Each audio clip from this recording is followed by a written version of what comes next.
What the actual hell just happened? Welcome in, Broncos country, to the Broncos Breakdown by Chat Sports. My name is Moose, and I'm sure you're wondering right now, why on earth is Moose coming to us about a trade that happened not only in the NFC, but between the Cowboys and the Green Bay Packers? Well, believe it or not, we play both of these teams this year, and this bleeds into another Denver Bronco that is currently under contract negotiations. So trust me when I say this, it affects the Denver Broncos. We're going to break it all down here in just a little bit. But holy shit, this is insane. I mean, this is like top 5 NBA player in his prime. This is the Luka Doncic trade all over again. I cannot believe this deal happened. If you've been keeping up with NFL trade rumors, you would know that the Green Bay Packers have been interested and been mentioned as a team that could have traded for Micah Parsons. Then their GM came out and said, well, we're not really focused on other teams and other teams' players. We're focused on our team and building our team. So if anything should happen, we'll let you know. Kind of that stereotypical presidential-like answer. And then all of a sudden, about an hour ago, the news breaks and the world is set on fire. So I'm going to ask you this real quick before we get into who Micah is and why this affects the Denver Broncos. What is your one-word reaction to the Micah Parsons deal? Just like right now, drop everything you're doing. Give me one word to describe it. I'll tell you what mine is. Insane. There are two positions, and it's universally understood, at least in my opinion, that when they're in the prime of their position or prime of their career, and they are a top 5 member of that unit, you do not trade, ever. That's quarterback, that's edge rusher. The guy that hands or at least takes the snap every single play, and the guy that gets after the most important player on the field. So here's what the official trade looks like. Kenny Clark and 2 first-round picks for Micah. Now, you might look at this and go, 2 first-round picks is incredible. And that is a very nice part of this deal. But I will tell you this. The Cowboys absolutely botched this to hell and back. America's team is no longer America's team. It's America's fool. Because Jerry Jones is an absolute buffoon. You could have gotten so much more out of this deal.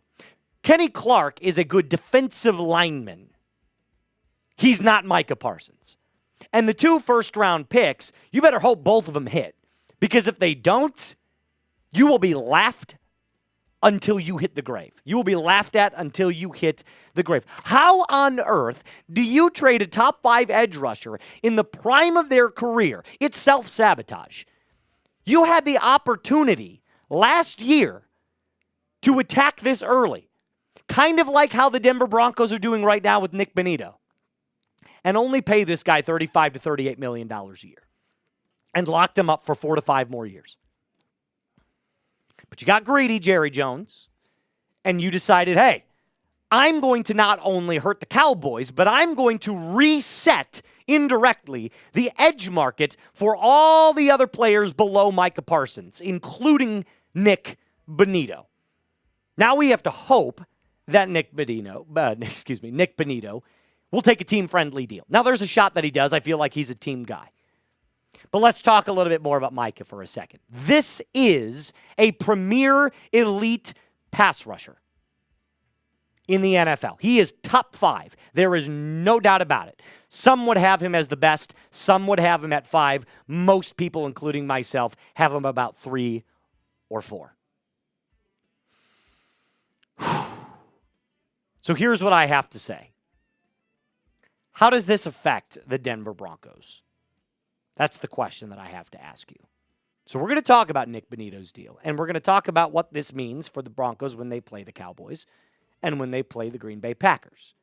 But before we do that, I'm going to tell you about our friends over at PrizePicks. PrizePicks is the best place to win real money sports action all year long. All you have to do is download the PrizePicks app and pick 2 to 6 players and their stat projections. If you get your picks right, you could cash in and win up to 2,000 times your money. Join millions of users and sign up today. I'm sure you're wondering to yourself, how on earth do you play PrizePicks? What does a lineup look like? Well, I've got it for you as well. It is very simple. The only thing you do is follow my guideline right here. This is all college football, by the way. Arch Manning, who could be a Dallas Cowboy next year, by the way.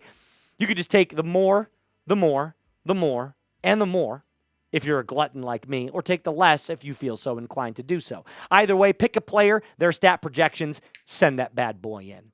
Download the PrizePicks app today and use code CLNS to get $50 in lineups after you play your first $5 lineup. That's code CLNS to get $50 in lineups after you play your first $5 lineup.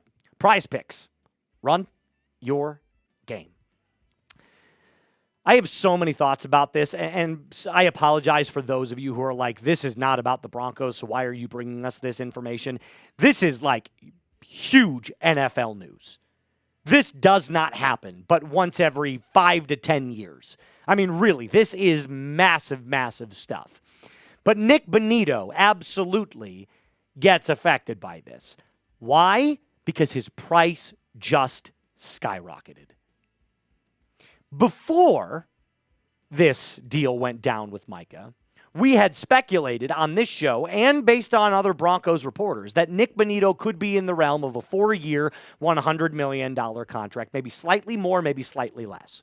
Either way, you were looking at about $25 million a year. That was before Micah Parsons got $47 million per year. So the pass rush market just went way up. Because a lot of people were saying that Micah could get 41, he could get 42, and that would maybe raise the price a little bit on Nik Bonitto. Now, Nik Bonitto is going to be somewhere around the $35 million ballpark range. And I think, honestly, a team-friendly deal at this point would be $30 million a year. Especially if Nik Bonitto does what he did in 2024 or gets better. Because 13.5 sacks is a great number. 13.5 sacks over 2 years, back-to-back years, is ridiculous. Now, the good news is that the Walton Penner Group is the richest ownership group in the NFL. They can fork it up. They have that money. The question is, do you want to pay Nik Bonitto all that money, given the fact that it is a bigger cap hit? And really quick, Mr. Producer Casey, if you could throw up that list for a cat of Micah Parsons one more time, because I want to compare the two side by side. Let's go with Nik Bonitto's 2024 and Micah Parsons' 2024. Here's Nik Bonitto's stats one more time in case you missed it. 48 tackles, 16 tackles for loss, 13.5 sacks with 2 forced fumbles and a PFF grade of 77.5. Let's take a flip side look at Micah Parsons' 2024. Now, granted, he played in less games, only played in 13, but Nik Bonitto, statistically speaking, just based on the numbers, had a better year. So Nik Bonitto goes out next year in 2025, hypothetically, of course, and he gets 15 sacks, and he has 17 tackles for loss, and he has a PFF grade of 80, point whatever, 79 point whatever. What do you think Nik Bonitto is going to want? I think this sped up the timeline for George Paton and Sean Payton. I really do. I think now more than ever, the deal has to get done. Like get it done soon. Because if you wait like Jerry Jones did, and Nik Bonitto becomes increasingly more unhappy, and he's not unhappy right now, don't get that twisted, he's not.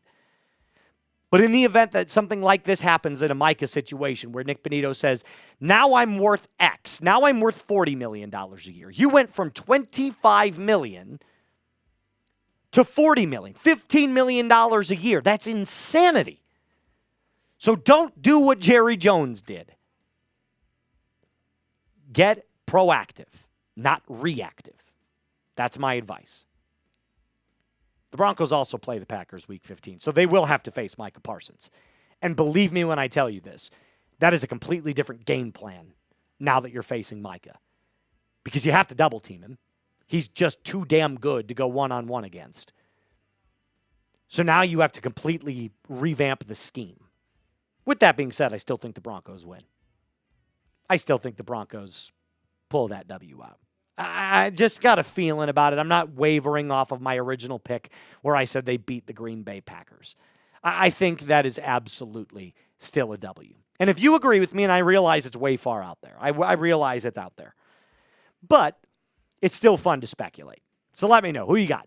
Denver, type DEN. If you got Green Bay, for whatever reason, type GB. I'll take Bo Nix's efficiency over Jordan Love's efficiency all day, and I still trust that this Denver Broncos defense is going to rock the socks off the Green Bay Packers. That is going to do it for us on today's episode. A reminder to subscribe if you haven't. Get ready to tune in because now the Broncos have the advantage over the Dallas Cowboys significantly. Like the video if you haven't. And as always, mile high salute, my friends. Be cool.